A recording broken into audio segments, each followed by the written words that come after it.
종말을 준비한 신앙생활, 그런 제목으로 하나님 말씀 준비했습니다.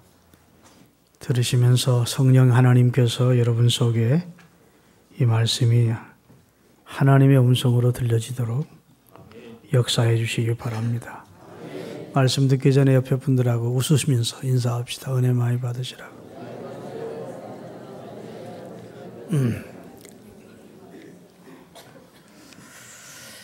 오늘 본문은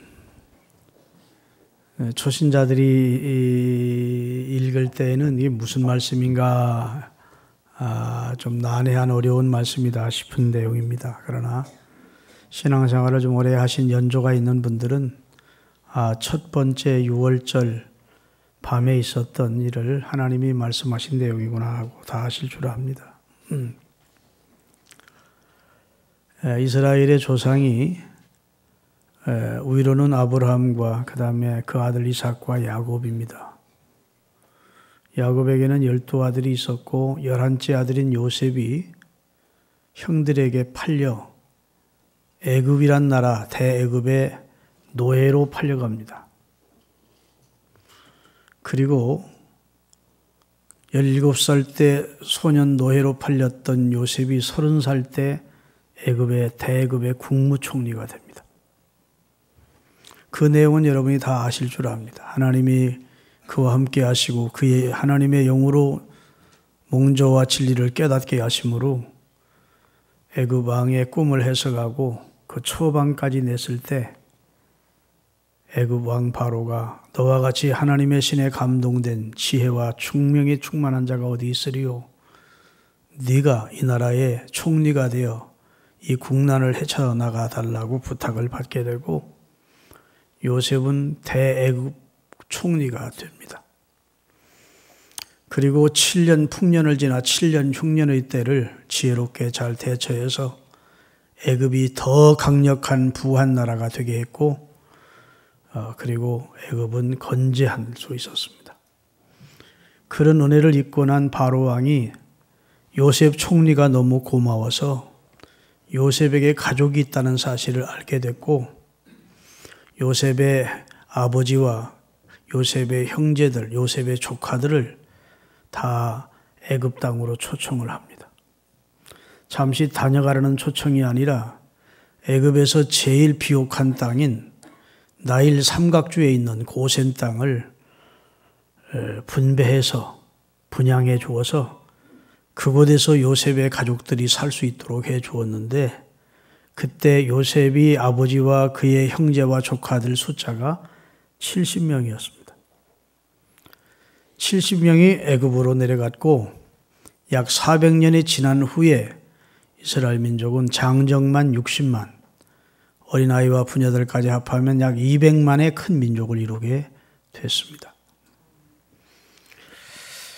여러분, 세월이 한 400년 지나자 애굽의 바로도 다른 사람으로 교체되고, 바로라는 말은 왕이란 말입니다. 애굽의 파라오가 다른 사람으로 교체됐고 이스라엘도 요셉도 죽고 야곱의 형제들도 아들들이 다 죽고 후세자들이 남아있는 상황입니다. 그러니까 애굽에 있는 파로가 왕이 이스라엘 백성을 노예화 시켰습니다. 노예를 만들었어요. 그래서 나라의 각종 큰 공사장에 그들을 불러다가 아주 무겁고 힘든 일들을 이스라엘 백성들에게 시킨 겁니다. 여러분, 이스라엘 백성은 원래 노예 백성이 아닙니다. 옛날에 노예는 외국으로 쳐들어가서 잡아온 포로들이 노예이거나 그 다음에 빚을 많이 져서 채무를 감당할 수 없는 살 때 노예로 팔려온 자들이 노예가 되는 겁니다. 그러면 이스라엘 사람들은 애굽에 노예로 팔려온 적도 없고 포로로 잡혀온 적도 없어요. 약 400년 전에 VIP로 최고의 귀빈들로 애굽의 은혜를 입은 요셉의 가족들이 되어 애굽으로 내려온 겁니다. 그렇죠? 노예 백성이 아니에요, 이스라엘은. 그런데 바로가 노예 백성을 만든 겁니다. 그들이 아이를 낳으면 남자아이면 다 죽이는 그런 남아 살해 정책까지 펴자 이스라엘 백성이 하나님 앞에 부르짖기 시작했습니다. 까마득하게 잊고 살던 저들 조상이 섬기던 하나님 앞에 하나님이여 우리를 구원해 주옵소서. 우리를 애굽의 압제에서 해방시켜 주옵소서. 우리 조상들에게 약속하셨던 가나안 땅, 아브라함과 이삭과 야곱에게 약속하신 젖과 꿀이 흐르는 가나안 땅을 우리에게 주옵소서. 우리도 그곳에 가서 마음껏 하나님을 섬기며 살 수 있는 자유한 나라를 만들어 주옵소서. 이렇게 기도했다는 겁니다. 그들의 울부짖음이 하나님 앞에 들린 겁니다. 할렐루야. 이미 하나님은 모세라는 사람을 준비시켰습니다. 요베겟이라는 여인의 몸에서 모세가 태어나게 하시고, 곡절 끝에 여러분 설명하려면 다 길지만 애굽의 바로 왕의 딸 공주의 양자가 되게 하시고, 그래서 애굽의 궁중의 문물을 배우게 하시고, 40세 되었을 때 한 사건에 연루돼서 살인을 하게 하셨고, 살인이 되게 사람을 죽이는 사건이 발발하게 되고, 바로 왕의 눈을 피해서 미디안이라는 곳에서 피신해서 장가 들고 처갓집 양을 치는 목동으로 40년을 살아서 그의 나이가 80세 되었을 때 장인의 양을 치고 있는데 하루는 호렙산 밑에까지 양을 끌고 갔는데 산 밑에 가시덤불에 불이 붙었는데 이상하게 불만 붙었지 가시덤불이 타질 않는 이상한 불을 발견하게 된 겁니다. 그래서 내가 가까이 가서 이 광경을 자세히 봐야 되겠다고 가까이 갔다가 그 불꽃 가운데 하나님의 음성이 들리는 겁니다. 모세야, 모세야, 너의 선 곳은 거룩한 땅이니 내 발에서 신을 벗어라. 누구십니까? 그랬더니 나는 너희 조상 아브라함의 하나님, 이삭의 하나님, 야곱의 하나님이다. 할렐루야. 내가 너를 애굽에 보내어 내 백성 이스라엘을 출애굽시키는 해방을 해주겠다. 내 백성을 구원해내라. 그런 겁니다. 모세가 청천명력 같은 하나님의 말씀을 들은 겁니다. 내가 군대가 있습니까? 무기가 있습니까? 내가 어떻게 당대 최고의 나라인 애굽의 군대와 맞서 싸워서 이스라엘을 해방시킬 수 있으리까? 못합니다. 했더니 하나님이 한 가지 말씀하시면 내가 너와 함께한다. 이 사실만 믿어라. 아멘. 내가 너와 함께해. 내가 내려가서 내가 건져내고 내가 인도해서 내가 가나안 땅에 이르게 해주마.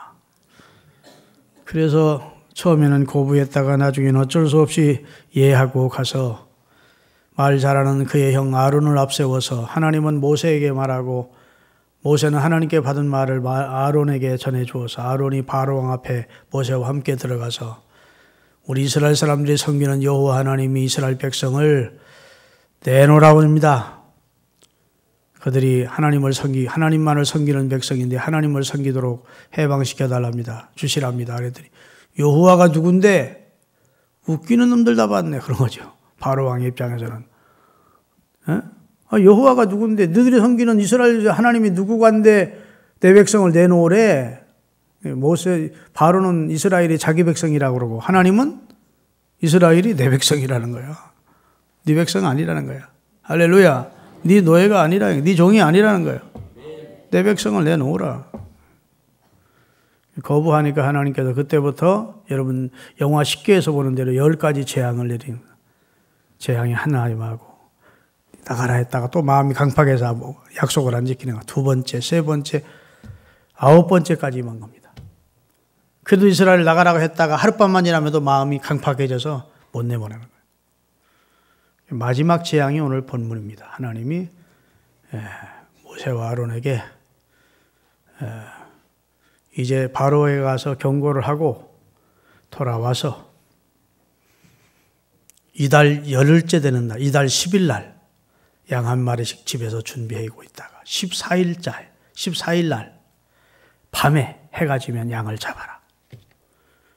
양을 잡아서 양에서 나오는 피는 대야에 받아다가 붓으로, 그러니까 무슨 양 인방과 설주에 그 피를 발라라.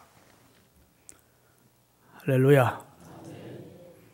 그리고 그 잡은 양고기는 불에 구워 먹어라. 삶아 먹지 말고 날고기로 먹지 말고 불에 구워 먹어라. 정강이도 머리도 내장까지도 불에 구워 먹고 음식을 다 못 먹겠거든 아침까지 두지 말고 불살라라. 다 소화를 시켜라. 태워 올려라. 아멘. 그냥 먹지 말고 쓴나물과 무교병과 함께 먹어라. 무교병은 발효되지 않은 떡을 만들어라는 겁니다. 이스트로 발효시킨 부풀어 올린 떡이 아니라 발효되지 않은 떡. 그리고 쓴나물과 함께 그 고기를 구워 먹으라는 거예요. 먹을 때에는 허리에 띠를 띠고 손에 지팡이를 들고 그리고 바로가 이스라엘 나가라 하면 지체하지 않고 출발하도록 준비하고 먹어라. 믿습니까? 네. 그동안 너희들이 애굽을 위해서 수고한 것을 내가 다 노임을 받아가지고 나가도록 해주겠다 해서 애굽 사람들이 이스라엘 백성대 보내면서 다 장자가 죽고 나서야 이스라엘 백성대 보내면서 그들의 금은 폐물을 이스라엘에게 주며 제발 우리 나라를 따라달라고 부탁받게 해서 은금 폐물을 가지고 개선 장군처럼 이스라엘이 애굽에서 탈출하도록 홍해를 육지처럼 건너도록 하나님이 대역사를 이루신 내용이 오늘 본문의 배경이 되는 내용이에요. 이제 오늘 본문은 이스라엘의 첫 유월절입니다. 그래서 지금도 정통 이스라엘 사람들은 이 유월절을 지킵니다. 이스라엘 백성들의 가장 큰 명절이 유월절이에요. 우리나라는 설날이죠. 전체 세계 기독교는 크리스마스를 가장 큰 명절로 여깁니다. 그러나 이스라엘은 유월절, 자기가 애굽에서 자기 민족이 해방된 날을 가장 큰 유월절로 지키고 이 날을 유월절로 지키고 유월절부터 시작된 한 주간을 무교절의 절기로 지키면서 하나님 앞에 감사를 해요. 여하튼 첫 번째 유월절은 그렇게 시작이 된 겁니다. 다시 말해서 10번째 재앙이 임하기 전날 밤 하나님께서 유월절이 들어가 있는 이 달을 유대의 달력으로 첫 달이 되게 해라. 우리나라도 양력을 쓰고 음력을 쓰죠. 그런데 유대인들은 유대력이라고 하는 유대 달력이 따로 있습니다. 유월절이 들어간 달을 1월 달이에요. 그들이 유대력으로 1월 달이고 그 달 14일부터 유월절이 시작이 되는 겁니다. 그래서 한 주간 동안 유월 부교절의 절기가 시작돼요. 그러니까 1월 10일 날 양을 각 집집마다 준비를 해놓고 14일 날 해가 지는 순간 양을 잡아서 그 피를 인방과 설주에 바르고 그 밤에 그 고기를 불에 구워 먹고 할렐루야 허리에 띠를 띠고 지팡이를 들고 출애굽 명령이 떨어지거든. 이스라엘 바로가 이스라엘 백성은 나가라 그렇게 되면 지체하지 말고 여기 미련두지 말고 애굽을 탈출하라고 해서 탈출하게 되는 거예요. 그래서 하나님께서 이 그날 밤에 이제 오늘 본문 다시 한번 읽죠. 너희는 그것을 이렇게 먹을지니 허리에 띠를 띠고 발에 신 신고 손에 지팡이 잡고 급히 먹으라. 이것이 여호와의 유월절이니라. 내가 그 밤에 애굽 땅에 두루다니며 사람이나 짐승을 막론하고 애굽 땅에 있는 모든 처음 난 것을 다 치고 애굽의 신을 내가 심판하리라. 나는 여호와라. 내가 애굽 땅을 칠 때 그 피가 너희가 사는 집에 있어서 너희를 위하여 표적이 될지라. 내가 피를 볼 때 너희를 넘어가리니 재앙이 너희에게 임하지 아니하리라. 자 보세요. 이스라엘 백성들은 하나님을 믿었습니다. 그래서 하나님이 말씀하신 대로 열흘째 되는 날 양을 준비했고 열나흘째 되는 날 양을 잡았습니다. 그리고 인방과 설주에 양의 피를 발랐습니다. 근데 그 밤에 이스라엘 백성이 양고기를 먹고 있는 순간 날이 해가 질 때 양을 잡았기 때문에 어두워지기 시작한 겁니다. 근데 여러분 쉽게 해서 보는 영화대로 죽음의 천사가 모든 애굽 사람의 집에 들어가는 겁니다. 들어가면서 비명소리가 들리는 거예요. 큰 자식, 짐승의 첫 새끼, 사람이든 짐승이든 다 첫 것은 다 죽는 겁니다. 우리 집으로 말하면 내가 장남이가 내가 죽고 우리 선일이가 죽고 우리 성주가 죽고 그런 거예요. 짐승이 다 죽는 거예요. 사람이나. 그러니까 애굽 전역이 그냥 애곡 소리가 천지를 진도한 겁니다. 근데 죽음의 천사가 패스오버라 해서 넘어가는 집이 있었어요. 그 집이 어느 집이죠?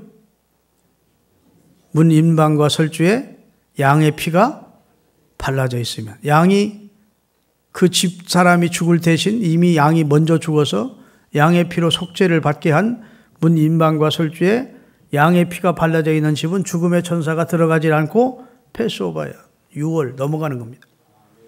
그래서 그 집은 보호를 받은 겁니다. 이렇게 되자 그렇게도 강팍하고 완악했던 바로도 손을 든 거예요. 이스라엘아 나가라. 진절머리 난다. 나가라. 그렇겠죠. 아이고 징글징글하다. 이스라엘 붙잡고 있다가 우리 다 죽겠다 한 거죠. 그리고 이제 이스라엘이 나오게 됐는데, 이스라엘이 그래 출애굽을 하고 홍해를 건너고 미리암과 이스라엘 백성이 광야에 나와서 춤을 추면서 자신들을 구원하고 원수들을 수장시켜 주신 하나님께 감사하는 찬양의 노래가 출애굽기에 기록이 되어 있는 겁니다. 이게 이제 6월절에 첫 6월절을 지킨 얘기인데, 여러분 성경은 따라서 성경은 역사책이 아니고 계시성이 있는 영원한 현재이다. 성경은 히스토리가 아니에요. 역사이지만 그 속에 계시가 담겨 있습니다. 하나님의 계시. 그러기에 성경이 소중한 겁니다. 근데 이게 점진적 이해를 이루기 위해서 하나님은 이 점진적인 방법으로 우리에게 주인공 되시는 그리스도를 나타내기 이전에 점점 그리스도가 어떤 의미로 이 세상에 오셨는지, 그리스도의 죽음이 무엇인지를 알려주기 위해서 사건을 미리 우리에게 말씀하시고, 따라합시다. 원근, 통시법, 가까이 있는 사건을 통해서 멀리 일어날 사건까지 같이 볼 수 있도록 하신 거예요. 그래서 여기서 6월절 양은 세상 죄를 지고 가는 하나님의 어린 양이신 예수 그리스도의 희생을 통해서 바로와 같은 마귀의 앞자리에 있고 사망의 앞자리에 있던 여러분과 저를 위해서 예수님이 십자가에 달려 피 흘려 죽으심으로 그 피를 여러분과 저의 마음의 인방과 설주에 발라 예수의 대속의 피를 믿는 자는 심판에 이르지 아니하는 겁니다. 내 말을 듣고 나 보내시는 이를 믿는 자는 심판을 이르지 아니하나니 이는 사망에서 생명으로 옮겼느니라. 그러니까 여기 어린 양은 이스라엘 지금부터 3,000년 전에 3,000 몇백 년 전에는 이게 이제 이스라엘 사람들을 위해서 죽은 실제 양이지만 원근 통시법을 통해서 예수님은 세상 죄를 지고 가기 위해서 이 세상에 오신 하나님의 어린 양이래요. 할렐루야. 점진적 계시를 통해서 점진적으로 가까이 가까워서 예수님이 실체로, 예수님이 본체로 우리에게 나타내 주신 겁니다. 그래서 예수님이 십자가의 보혈이 여러분과 저를 패스오버하게 해서 하나님의 심판이 우리를 넘어가는, 하나님의 재앙이 우리에게 임하지 아니하는 그런 은혜를 우리가 잊게 된다는 사실을 말씀해 주고 있어요. 그가 찔림은 우리 허물 때문이고 그가 상함은 우리 죄 때문입니다. 그가 징계를 받음으로 우리는 나음을 누리고 그가 평강을 받음으로 우리는 평화를 얻게 됐어요. 예수님의 희생이 이스라엘 백성들이 출애굽하기 전날 희생당한 한 마리의 양들과 같은 희생이라는 사실을 하나님은 말씀해 주고 있는 거예요. 성경의 중심은, 성경의 주인공은 예수님이십니다. 그래서 언제나 성경을 읽을 때는 예수님을 중심으로 읽어야 되고, 성경은 그 다음에 종말론적입니다. 따라서 성경은 언제나 종말론적이다. 그래서 성경이 다루는 것은 창조에서부터 세상 끝까지를 다루고 있고, 그 다음에 끝 이후에 영원한 천국까지를 말씀하고 있는, 아주 넓게 말씀하고 있는 책이 성경이에요. 창조 이전부터, 창조에서부터 세상 끝날까지. 그런데 오늘 본문은 이 말씀도 종말론적으로 우리가 읽어야 된다는 겁니다. 기독론적으로만 이해를 하지 말고 이 말씀을 종말론적으로, 왜 종말의 때 우리가 어떻게 준비해야 심판을 면할 수 있나 하는 사실을 교훈해 주기 위해서 기록된 말씀으로 믿으시기를 주의 이름으로 축원합니다. 그 어떤 방법으로든 그 6월절 밤에 사람이나 짐승의 첫 생기가 살아날 방법이 있습니까? 없습니까? 하나님이 제시한 방법 외에는 살아날 길이 없어요. 아무리 안전한 안가에 가서 숨는다 할지라도 피 없는 집에 들어가면 장자는 죽는 거예요. 짐승의 첫 새끼도 죽는 거예요. 아무리 지하 땅굴 속에 깊이 들어가 있어도 하나님의 심판을 면할 수 없어요. 그날 밤 여호와의 심판을 면할 수 있는 길은 없어요. 하나님이 계시한 방법 딱 한 가지. 대신 죽는 희생의 양 한 마리가 필요했고 그 피를 자기들이 살고 있는 집 인방과 설주에 발라야 했어요. 그래야 하나님의 심판 곧 하나님의 재앙이 그 집을 넘어갔어요. 할렐루야. 그 집은 심판을 받지 않았어요. 이 사실을 오늘 우리에게 말씀해 주고 있는 것입니다. 하나님의 표준은 피에 있어요. 피. 하나님의 스탠다드는 피입니다. 계시록, 죄송합니다. 레위기 17장 11절을 띄우겠습니다. 육체의 생명은 피에 있습니다.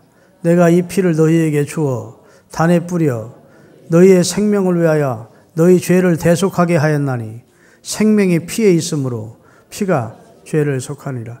육체의 생명은 어디에 있다고요? 피에 있어요. 사람이 일정 양의 피가 빠지면 못 살립니다. 그게 가장 급한 것은 수혈이에요. 수혈. 근데 피가 맞지 않는 사람, 예를 들어서 뭐 AB 무슨 이상한 병이다. 그거 못 넣으면 못 죽는 거예요. 사람의 생명이 피에 있다는 겁니다. 피에 있습니다. 내가 이 피를 누구에게 주어? 너에게 주었대. 우리가 살 수 있는 피를 주었대. 그게 누구예요? 옛날에는 어린 양, 1년 된 어린 양을 주어 그 피로 예수님을 대신해서 예수님 오시기 전이니까 그걸 하나님이 시행하게 했고 이제는 원형 되시는 실체 되시는 예수님이 오셔서 예수님의 피를 우리에게 주어 그 피를 단에 뿌려 너희 생명을 위하여 속하게 하였나니 생명이 피에 있으므로 피가 죄를 속하느니라.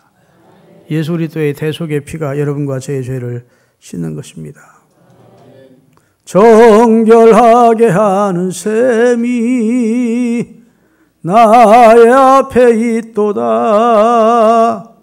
영원토록 주님의 피를 찬송하고 우리 죄를 깨끗게 해주신 예수님을 노래하시는 그런 노래 제목이 예수님의 피에 있는 것입니다. 예, 하나님은 그 외에 이 피 외에 그 어떤 것도 고려 대상이 아니에요. 그 집이 부자라고 심판이 면제된 것도 아니고 그 집이 도덕적으로 윤리적으로 깨끗하게 사는 집이라고 심판이 면제된 게 아니에요. 하나님의 고려의 대상은 오직 피뿐이었습니다. 할렐루야. 여러분 피가 발라져 있는 집 안에 그 방 안에 바로의 아들이 있어도 사는 거예요. 바로의 장자가 있어도. 피가 있는 집 방 그 안에는 그 누가 있든 생명을 얻는 것입니다. 그 사람이 윤리적으로 무슨 뭐 도덕적으로 어떤 사람이냐 그건 중요한 거 아니었어요. 믿습니까? 그 비슷한 얘기가 나오는데 기생 라합의 집도 기생이 이스라엘의 정탐꾼 두 사람에게 내가 생명의 울음을 무릅쓰고 당신을 살렸으니 하나님의 백성인 당신들이 이 땅을 심판으로 들어올 때 우리와 우리 가족도 살려달라 이렇게 제안을 합니다. 그러니까 두 정탐꾼이 그 제안을 받아들여서 우리가 이 여리고성을 멸하러 들어올 때 우리가 지금 내려간 이 창문에다가 붉은 줄을 달아라. 붉은 줄을 매달면 그리고 이 방 안에 누구든지 너희 가족이나 네 친척을 들여오면 이 방 안에 있으면 다 살려줄 거다. 붉은 줄이 드리워져 있는 집안에 그 누가 있든 도덕적인 윤리적인 상관없이 누가 들이든 사는 거고 붉은 줄이 드리워지지 않은 집 밖에 나와서 돌아다니다가 죽는 것은 우리 책임 아니다. 그런 내용이 여호수아서 2장 18절부터 나옵니다. 한번 읽어보겠습니다. 우리가 이 땅에 들어올 때 우리를 달아내려온 창에 이 붉은 줄을 대고 내 부모와 형제와 내 아비의 가족들을 다 내 집에 모으라. 누구든지 내 집 문을 나가서 거리로 가면 그 피가 그의 머리로 돌아갈 것이요 우린 책임이 아니다. 그러나 누구든지 너와 함께 있는 집에 누가 손을 대면 그 피는 우리가 붉은 줄이 드리워 있는 집 안에만 있으면 우리가 어떻게 하든지 너를 살릴 거야. 다 같은 신앙의 원리를 교훈으로 주는 겁니다. 다시 말해서 우리 도덕으로 윤리로 우리의 공적으로 구원받는 게 아니라 예수의 피를 마음의 인방과 설주에 믿는 사람들, 예수의 대속을 믿는 사람들, 그리고 예수 그리스도를 구주로 고백하는 사람들이 구원을 얻게 된다는 사실을 우리에게 계시적으로 말씀해 주는 내용인 줄로 믿습니다. 할렐루야. 피가 있는 집에 날강도가 있어도 세상의 모든 손가락질이 세상의 모든 사람이 손꼽자는 사람이 있다 해도 그는 피 때문에 구원을 얻는 거예요. 최고의 권자의 왕이나 비천한 신분의 노예나 관계없이 피가 인방과 설주에 발라져 있는 집안에 있었으면 살았습니다. 오직 어린 양의 피만이 우리를 구원해 주는 능력임을 믿으시기를 예수님의 이름으로 축원합니다. 그런데 그날 밤 이스라엘 백성이 또 해야 될 일이 있었어요. 피만 발라놓고 그냥 마는 게 아니라, 자, 12절, 오늘 본문 12장 9절부터 띄워주세요. 다 같이. 날것으로나 물에 삶아서 먹지 말고 머리와 다리와 내장을 다 불에 구워 먹고. 이런 말씀을 어떻게 우리가 해석해야 됩니까? 자유주의 신학자처럼 그것은 당시 중동 사람들의 식문화였어. 이건 이해가 잘 안 되는 말씀이니까 별로 의미가 없는 말씀이라고 넘어갈 수 있는 내용이 아니라고요. 성경은 난해한 말씀일수록 그 속에 깊은 진리가 담겨 있습니다. 할렐루야. 여호와의 증인이나 안식교인들처럼 피 먹지 말라는 말이다. 날고기 먹지 말라는 말이다. 비늘 없는 물고기 먹지 말라는 소리다. 이런 식으로 해석하면 됩니까? 자유주의 신학자들처럼 이건 뭐 별로 의미가 없는 하나님의 말씀이다 하고 그냥 넘어가면 됩니까? 그렇지 않아요. 성경은 1.1획도 다 의미가 있는 겁니다. 그래서 지명에도 의미가 있고 숫자에도 의미가 있고 다 필요 없는 말씀을 하나님이 왜 성경에 기록했겠어요?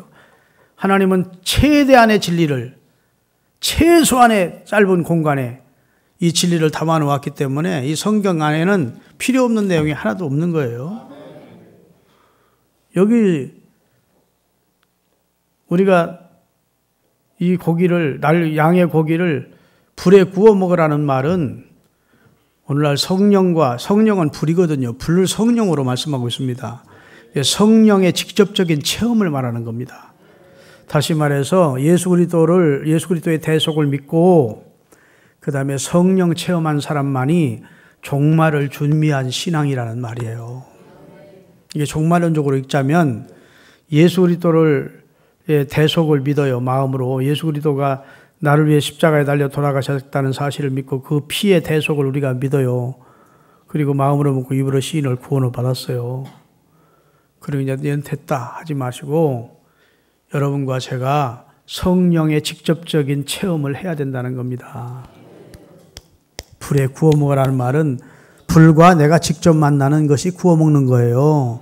여기 날골로 있으면 안 된다. 날고기 신앙 하나도 변화받지 못하고 세상 사람과 똑같은 날고기 신앙으로 있으면 아직 종말을 준비한 신앙이 아니에요. 너무 인간적이야. 너무 세속적이야. 하나 그리스도인다고 생각이나 삶이 없어. 너무 영적인 것은 아무것도 몰라. 그럼 이해도 못해. 세상 사람하고 똑같아. 그럼 날고기야 아직 날고기. 이해되십니까? 날고기 신앙. 나는 불에 구워지지는 않았지만 나는 그래도 익혀졌어. 오늘 본문에 삶아 먹지도 말래. 여러분 삶는다는 것은 불과 고기가 직접 만나는 겁니까? 간접적으로 만나는 겁니까? 간접적으로 만나는. 삶을 위해서는 먼저 밑에서 불을 떼고 그 다음에 솥이 있어.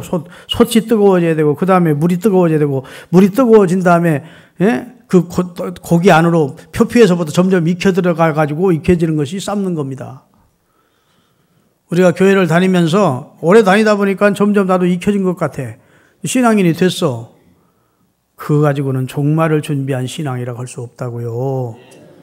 성령과 여러분이 직접 만나는 불에 구워지는 경험을 해야 된다고. 여러분 세례 요한이 이스라엘 백성에게 세례를 주면서 나는 물로 세례를 주거니와 내 뒤에 오시는 분은 따라합시다. 불과 성령으로 세례를 주시리라. 목사는 물 세례밖에 못 줍니다. 지난주에도 우리가 세례했지만 예수 그리스도의 성부, 성자, 성령의 이름으로 물 세례를 베푸는 거예요. 하나님이 직접 주님을 통해 주시는 세례가 이게 불 세례입니다. 할렐루야. 이 불과 직접 만나는, 불과 고기가 직접 만나는 것이 구워지는 거예요. 이렇게 성령의 직접적인 체험을 한 사람만이 종말을 준비한 신자라고 할 수 있어요. 그런 사람은 순교도 할 수 있어요. 그런 사람은 어떤 핍박이나 환난이나 죄악을 이길 수 있어요. 유혹도 이길 수 있어요. 예수님의 제자들이 성령과 직접 만나는 경험을 하지 못했을 때, 다시 말해서 불에 구워진 상태가 아니었을 때에는 예수님의 제자이면서도 맨날 예수님을 만족시켜드리지 못하고 예수님을 섭섭하게 하고 실패하고 그랬다고. 그래서 제가 말씀드렸죠. 여러분 저를 보세요. 마태, 마가, 누가, 요한복음은 예수님의 활동을 기록하고 있는 책이에요. 결론이 뭐냐? 예수님은 승리하셨고, 따라합시다. 예수님은 승리하셨고 제자들은 모두 다 실패했다. 그 얘기예요. 결론이. 다 예수 부인하고 예수 도망가고 예수 버리고 도망하고 예수님만 사명 감당하시고 부활 승천하셨어요. 십자가 지시고. 그렇죠? 예수님의 승리 얘기예요. 인간들은 실패했다는 얘기가 사복음서의 결론이야. 그런데 사복음서를 바로 지나서 복음서에 딱 들었으면 완전히 얘기가 달라져. 예수님은 부활 승천하고 예수님이 같이 계시지도 않는데 육으로 예수님과 함께 있을 때도 실패하던 그들이 예수님이 이미 부활하고 승천하고 예수님 안 계신데도 제자들이, 그 실패하던 제자들이 다 승리하는 자들로 바꿔집니다. 한 번 설교하면 3,000명이 회개하고 죽은 자를 살려내는 기도의 사람이 되고, 믿습니까? 가지가지 이적과 기사가 뒤따라오고 이런 능력의 사람으로 바뀌었어요. 그렇게 된 것은 사도행전 1장에서 2장으로 넘어가면서 오순절날이 저희 이미에 저희가 다 같이 한 곳에 모였더니 불이 혀같이 갈라지면서 불이 그들에게 임했어요. 그렇게 실패하고 비겁했던 제자들이, 나약했던 제자들이 성령의 불에 구워지자 새로운 사람이 된 거예요. 할렐루야! 순교는 할지언정 예수 모른다고 나는 물고기나 잡으러 가겠다고 옛날처럼 그따구 약한 소리 안 합니다. 다 주를 위해 살다가 주를 위해 순교할 수 있던 사람으로 바뀌었다고요. 그러니까 여러분, 예수님의 어린 양 되시는 예수님의 대속을 믿으면 물론 구원 얻습니다. 믿습니까? 마음으로 믿고 입으로 씌우면 구원 얻어요. 그러나 아직도 그 사람은 육의 사람이야. 예수는 믿지만 불에 구워지질 않았어. 불과 만나는 경험이 없어서 성령 체험을 못해서. 우리 나장로님 잘 알지만 내가 두 번째 목회했던 교회가 충남 부여에 있는 교회인데 거기 서순예 집사라는 집사가 있어서 지금은 권사님이에요. 싸납습니다. 난 지금까지 그렇게 싸난 여자는 처음 봤어. 못 만나요. 조그만한데 당차고 싸나워요. 하여튼 남편 이기호 지금은 장로인데 그땐 집사인데 말을 못해. 말 한마디 딱 쳐다보면 부인 쳐다보면 딱 귀가 죽어버려. 옛날에는요 구역예배를 부부가 같이 드렸습니다. 부부가 일 끝나면 가족들이 모이는 거예요. 부인 무서워서 말도 잘 못하는 그런 무서운 여자였어요. 그러니까 뭐 싸움 많이 했지. 교인들 여러 사람 상처받고 상처를 주는 사람이었다고 이 서순예 집사가. 근데 결혼한 지 오래됐는데 자식이 없는 거예요. 근데 믿음은 있어. 성질은 고약해도. 그래서 새벽마다 나오는데 자식이 없는 거예요. 여러분, 그때 제가 담임 전도사였는데 목사님이 없는 교회니까 담임 전도사였는데 마음이 부담이 돼야 안 돼요? 되지. 결혼한 지 오래됐는데 자식이 없으니까. 그래서 내가 그 집사 네 분을 불러놓고 내가 기도원 가서 한 주간 기도하고 올 테니까 열심히 자식 달라고 기도하시라고 그래놓고 기도하러 갔다 올라왔어요. 내려왔어. 그래놓고 새벽 예배 나왔길래 막 꽃배기로 막 안수 기도를 부부에게 했어. 해주라고. 그랬더니 하나님이 진짜 기도를 들으셔가지고 현수라는 아들을 먼저 주시고 지금은 목사 돼서 목회하고 있어요. 은수라는 아들을 주신 거예요. 근데 그 아기 날 때 그 얘기하면 아주 막 그렇게 어렵게 얻은 자식을 낳으면 그거 참고 견디하잖아. 남편 머리끄댕이 붙잡고 주회까지 나는데 개새끼 소새끼 어떻게 날 애베게 만들어가 나 죽이냐고. 뭐 전도사님 나 애 낳는 것도 싫어요. 하나님도 싫어요. 아이 하나님도 싫대. 나 애 낳다 죽게 생겼다고. 어떻게 하면 좋냐고 막 남편 보고 막 가지 쌍소리를 다 하고. 하여튼 그러면서 아기를 낳았어. 그만큼 성질이 좀 고약하고 좀 사나운 여자인데 부여 임수대라고 하는 곳이 이사를 가가지고 거기 다락이 있는 집에 가서 원래 집에서 늘 기도를 했대요. 자기가 자기를 안 거지. 이렇게 신앙생활 하다가는 안 되겠다. 여러 사람들하고 상처 주니까. 그래가 기도하다가 성령의 불을 받은 거예요. 다시 말해 서순례라는 개인과 성령이 불이 만난 거예요. 구워지는 거예요. 막 불 받고 구워졌어. 지금은 그 주변 사람들이 물어요. 종종 내가. 여자의 서순례 권사 어떠냐? 완전 천사가 됐어요. 입이 그렇게 말이 막 빠르던 사람이 말도 잘 안 하는데 조용하고 무슨 얘기하면 듣기만 하다가 제가 기도하겠습니다. 그런데 할렐루야. 눈도 선해졌대. 하여튼 그렇게 사람이 달라질 수가 없대요. 다른 사람은 다 뭐라 해도 진짜 성령 받은 사람은 서순례 권사 하나는 진짜 성령 받은 사람이래. 불과 만나면 변화되는 겁니다. 할렐루야.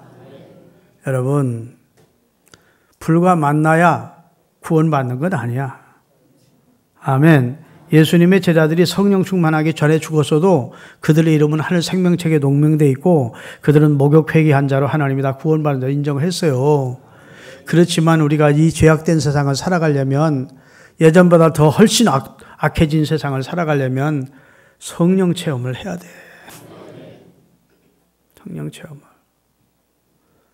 오직 성령이 너에게 임하셔야 너희가 권능을 받는다. 오직 성령 받아야 권능 받아.